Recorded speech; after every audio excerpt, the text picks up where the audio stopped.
Hello guys, welcome back to a brand new video, and it is the day. The day has come. It is the day of Joe over. Joe is over. It is by done. And coincidentally, this actually happened on National Ice Cream Day. If you haven't heard, Joe Biden has officially dropped out for the presidential election of 2024. This is honestly remarkable. This is completely historical. Barely anyone has ever done this in history. I mean, you could make a comparison to like Lyndon Johnson in 1968, but even then, it was kind of up in the air whether he was going to win the primary. Here, Joe Biden was basically virtually guaranteed to win the primary if he doesn't drop out. And he still chose to drop out. And this is insane. It is basically unprecedented. I'm basically at a loss for words. This did come on Sunday, which, means that a lot of the leaks that did come out were true. However, a lot of the other leaks weren't, like that he wasn't going to endorse Kamala Harris, which did come later and which we will talk about. But first, let's just talk about this. About an hour ago, Joe Biden on his Twitter and on his other social media platforms released this, which is just, a page. Up here, he goes over like his accomplishments, the progress he's made. And then here in this paragraph, he said that he will be standing down from re-election. He won't be running. Or he's ending his campaign. And he then says, I will speak to the nation later this week in more detail about my decision, which drew a lot of questions. It made people question whether he was even going to endorse Kamala Harris, because at this point, no endorsement had come, and a lot of leaks had come out saying that Joe Biden was going to drop out on Sunday, which was true, and then they said he wasn't going to endorse Harris, and there was going to be some emergency election with Harris and like 3 other Democrats, and they were all going to run in like this nationwide lightning election to decide who the nominee will be, like a flash primary. And it seemed like that was what was going to happen. For about 15 minutes, this was the only thing we got. And then we got this. My fellow Americans, I have decided to not accept the nomination and focus all my energies on my duties as president for the remainder of my term. My very first decision as the party nominee in 2020 was to pick Kamala Harris as my vice president, and it's been the best decision I've made. Today, I want to offer my full support and endorsement for Kamala to be the nominee of our party. Democrats, it's time to come together and beat Trump. Let's do this. And this kind of came as a shock because, you didn't hear an announcement of his endorsement in his original letter. So it made a lot of people think he's probably just not going to endorse Harris. And in his press conference later in the week, once he's like fully recovered from COVID, he would go over like the national primary process.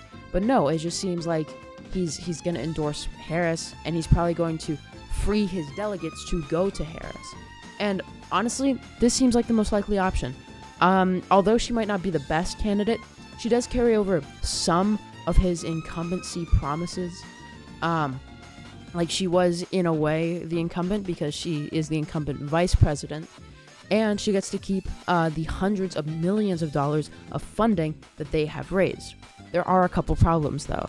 The deadlines for, I think, registering as a candidate in certain key states have already passed. They passed in Nevada and they passed in Wisconsin, and I believe they're about to pass, or they might have already passed in Georgia, which means that would put Donald Trump at 267 electoral votes, and Kamala Harris would have to win with Arizona, Michigan, and Pennsylvania. However, it seems like there's probably going to be some kind of loophole for Democrats to get around this. Maybe they run in like a slightly different party, like how the Democrats run in Minnesota under like the Working Families Party, just in a slightly different party technically, so that they can run Kamala Harris in these key states. So I don't think that will necessarily be an issue here. But it seems like, yeah, Joe Biden is going to endorse Kamala Harris, which does actually, I think, do much more good for his campaign than bad. Although she might not be the best candidate, like I said, she's going to keep the funding, and she's going to keep that incumbency, and she's also going to keep the party from chaos. If there was an open convention, or if there was a nationwide primary between 4 Democrats, including Kamala Harris, like Gavin Newsom, Gretchen Whitmer, and I don't know, someone else like Elizabeth Warren or something, that would lead to so much chaos within the party, so much infighting, and now is not really a time for that. And I think Joe Biden just realized that. Like his party has been split in 2 between those wanting him to drop out and those wanting him to stay in, and that's not what the party is about. The party is uniting, or it's supposed to be uniting, against Donald Trump. That's what everything is about. Because if they aren't in full strength and organization by come November 5th, they're gonna lose. And like that's how it seemed under Biden. Now, things are going to be different under Kamala Harris. I do not think she's going to perform the same. And I know a lot of people think she's going to actually do even worse than Biden. I saw that a lot in my like 41% like to dislike ratio in my Kamala Harris versus Donald Trump video, where I actually had her barely winning. You can go watch that. I think she's going to do slightly better at the very least. She is African American. She is a woman, and she does poll slightly higher. Now, obviously, I mean, you're going to see a lot more accurate polls come out since Kamala Harris is basically de facto the Democratic nominee at this point. So while she might not have as many polls currently as Joe Biden, she's going to get more polls, and you're going to see a much more accurate like lens of how popular she actually is. But as of right now, Joe Biden has a 56% disapproval rating, a 38.5% approval rating, and that puts him at a 7.7 disapproval rating. And then if we go to approval, and then you go to Kamala Harris, yeah, you can see clearly that there are way less polls coming out. But you see in the polls we do have, she has an approval rating of 38.6%, which is very similar to Joe Biden's. However, what really comes in is the disapproval rating. Hers is only 50.4%, which puts her at an 11.8 disapproval rating, which is a 7% improvement from Joe Biden. I'm not saying the polls are extremely accurate, but I think the approval rating polls are a lot more accurate than the actual election polls. And honestly, I think she will do better. A lot of the people that are remaining are undecideds, which I think will kind of lean towards approval of Kamala Harris. They just don't know about her yet because she's only the vice president. She's not the president. Joe Biden's been directly in our lives for the last 3.5 years. And honestly, I don't think the majority of the country disapproves of her. I'm not going to lie. Or like the majority of the country would vote against her. A lot of the disapproval rating would not just come from Trump voters. It could also come from Kennedy voters, and it could come from like further to the left voters who simply just disapprove of the Biden administration, which includes Harris, based on like how they dealt with the Israel-Palestine conflict, or how they dealt with a lot of these issues that they want them to be further to the left on, and they might disapprove of them in the short term, but come election day, I think a lot of them will swing for Democrats. So I think her disapproval rating in reality is more like 48%, which is kind of doable to win the election. As of right now, I think she does kind of win the popular vote. I think it's barely, but that does not necessarily mean she wins the election. If you look in 2020, Joe Biden won the popular vote by around 4%. However, he only won the election by less than 1% in certain swing states in Georgia, Wisconsin, and Arizona. Now, that means that he would have to, if he just got like 3% in the popular vote, then he would have lost the election. However, now you see like a different story where I think Democrats would only need like a 1.5 to 2%, probably like 1.5% popular vote victory to win the presidency, mainly because the reason they won the popular vote by that much was largely by just squeezing out voters in solid blue states like Massachusetts, like New York, like California, which gave them so many numbers in the popular vote. However, now you can see that they're actually doing considerably worse in these states. That could just be lower turnout. That could be a lot of these states are actually trending slightly Republican. However, you just see there's going to be less Democrats voting in these key states, which means how the Democrats do in the popular vote will actually be like a point or two worse. And those states having more margins of victory for Democrats only really matters in the popular vote. In the Electoral College, it only really comes down to these key swing states. If Democrats aren't really running up these numbers in these key swing states, then she only really needs like 1.5% to win the election. And you can actually see here that since she has become more of a contender, I was showing polls from before the debate. After the debate, when it seems like more of a possibility that she would become the Democratic nominee, her approval rating has actually gone up considerably to 39.1%, and her disapproval rating has come down to 49.5%. And that leads to, what I think will actually happen. See, I don't make my predictions based on, like, if the election was tomorrow. I predict my elections based on how I think the race will shift over the next few months. And that could also be for some people like them predicting that Donald Trump will go to prison.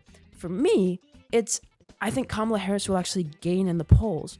She was out of the public light, and I think more and more people will start to remember her, and she might be tied to the Biden administration now, which might have explained her high disapproval ratings at a lot of these times.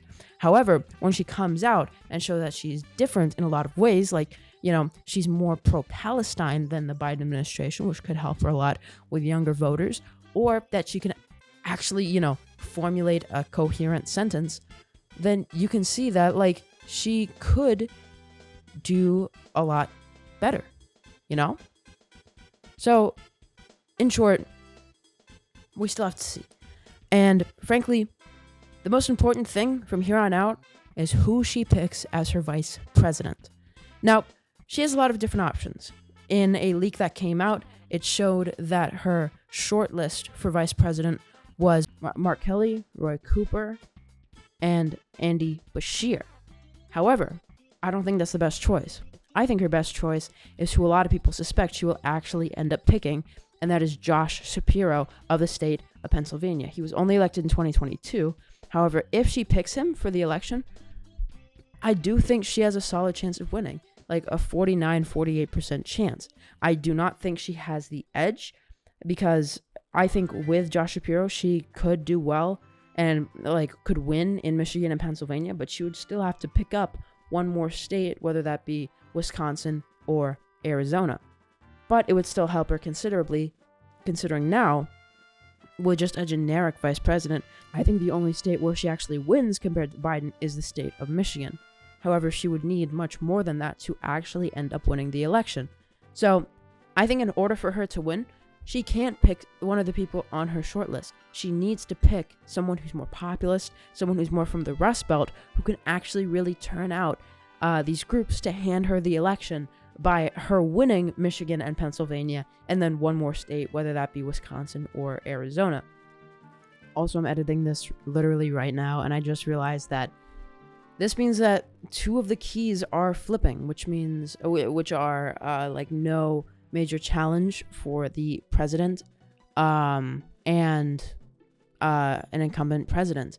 Two of Alan Lichtman's famous 13 keys, which I predicted, depending on who you ask, 9 out of 10 or 10 out of 10 of the past elections, which means, according to Alan Lichtman, unless Joe Biden literally resigns, which it doesn't seem like he will, Kamala Harris is going to lose the election. And, well, he was wrong about saying that Joe Biden's not going to drop out, so he could be wrong about other things. However, yes, I do still think that barely Kamala Harris will lose if she does not pick the right vice president, Josh Shapiro. So, yeah, we have a lot to learn about. The DNC is in like a month. So between now and then, we might get to see who her vice president pick will be. We will get more polling to see like how she actually fares now that she is the like apparent nominee, and we will see if there is considerable like detractors from her in the Democratic Party. So we will just have to wait and see. Thank you guys so much for watching. I will see you in the next one. This is quite possibly the most interesting 2 weeks there has been in this entire century of politics. Thank you guys so much for watching. I will see you in the next one. Happy National Ice Cream Day. It's so Jover. It's bye done. See ya. Also, I was right. I was right that Biden was going to drop out. I said he was going to drop out. Suck it, testers. Done. Suck it.